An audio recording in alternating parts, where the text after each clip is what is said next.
أعوذ بالله من الشيطان اللعين الرجيم بسم الله الرحمن الرحيم رب اشرح لي صدري ويسر لي أمري واحلل عقدة من لساني يفقهوا قولي اللهم صل على محمد وآل محمد وعجل فرجهم. سامعین عزیز مومنین مومنات، دعا ہے پروردگار عالم آپ تمام ناظرین کو سامعین کو اپنی حفظ امان میں رکھے. دنیا جہاں کے جس خطے اور کونے پر بیٹھ کر آپ نجفی کربلا یوٹیوب چینل کے اس ویڈیو کو سماعت فرما رہے سن رہے ہیں، دعا ہے کہ اللہ تعالیٰ ان لمحات کو ان گھڑیوں کو اپنی بارگاہ میں عبادت میں شمار فرمائے. آمین یا رب العالمین. تو سامعین عزیز مومن مومنات، آج اس ویڈیو میں آپ اللہ کے بندوں اور اللہ کی کنیزوں کی خدمت مبارک میں ایک بہترین دعا، اگر کوئی حقیقی معنوں میں صدق نیت سے صدق دل سے اس دعا کی تلاوت کرتا ہے، اور یہ دعا 3 دن پڑھنی چاہیے. جو بھی آپ کے دل میں من میں حاجت ہے، اگر اس دعا کو اس من میں حاجت جو لی ہوئی ہے اس کو قصد کرتے ہوئے دعا میں پڑھتے ہیں، تو یقیناً خدا بند عالم اس دعا کی برکت سے آپ کی ان دعاؤں کو، ان حاجات کو، خواہشات کو، مرادوں کو پورا فرمائے گا.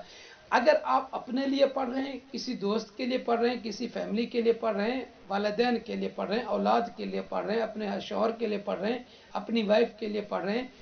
جو بھی نیت ہوگی اس دعا میں جس بھی حوالے سے نیک ہو، تو یقیناً خدا بند عالم اس حاجت کو ضرور قبول فرمائے گا. یہ دعا اللہ کے نبی حضرت محمد مصطفیٰ صلی اللہ علیہ وآلہ وسلم مکہ مکرمہ میں، خانہ کعبہ میں، مقام جناب ابراہیم علیہ السلام میں عبادت میں مشغول تھے. تو جناب جبرائیل امین علیہ السلام بحکم خدا نازل ہوئے اور اللہ کے نبی حضرت محمد مصطفیٰ صلی اللہ علیہ وآلہ وسلم کو یہ دعا عطا فرمائی. اور روایت میں ہے کہ اگر کسی انسان کے گناہ بارش کے قطروں کے برابر ہوں، یا درختوں کے پتوں کے برابر ہوں، یا صحرا اور ریگستان کے ذروں دانوں کے برابر ہوں، تو بھی اللہ تعالیٰ اس کے گناہوں کو معاف کر دے گا اس دعا کی برکت سے جو اس دعا کو پڑھے گا. اور اسی طریقے سے یہ روایت میں یہ بھی ہے کہ اگر کوئی بیمار ہے، بیماری سے شفا کی نیت سے اور تندرستی کی نیت سے اس دعا کو پڑھتا ہے،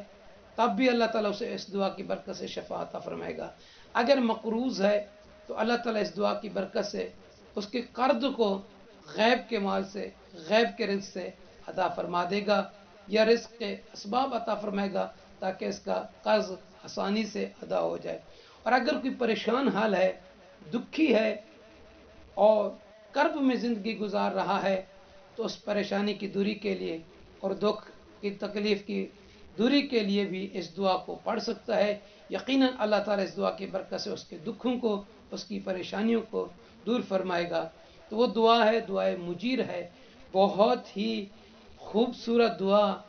اللہ تعالیٰ سے بہترین کلام کی دعا کہ اگر کوئی انسان، اگر کوئی کنیز خدا، عبد خدا اس دعا کو ماہ رمضان المبارک کی 3 راتیں یا 3 دنوں میں جو ایام لیالی البیض کے نام سے مشہور ہیں، یعنی 13 کی، 14 کی اور 15 کی، ان راتوں یا دنوں میں اس دعا کی تلاوت کرتا ہے، تو جو بھی من میں دل میں آرزو ہوگی، حاجت ہوگی،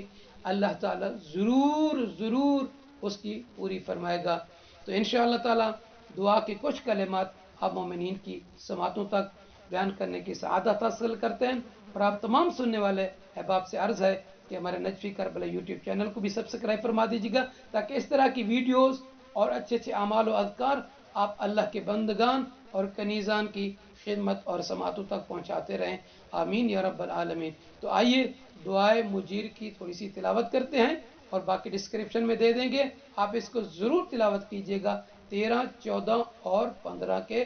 دنوں یا راتوں میں. بسم اللہ الرحمن الرحیم.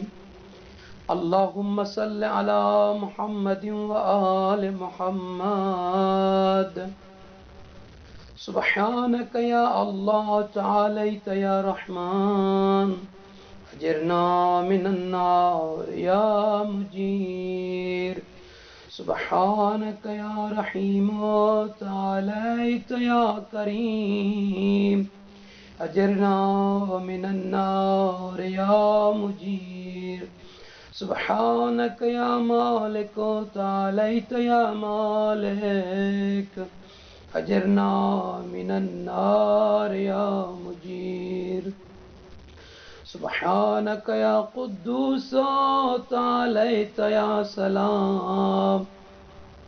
أجرنا من النار يا مجير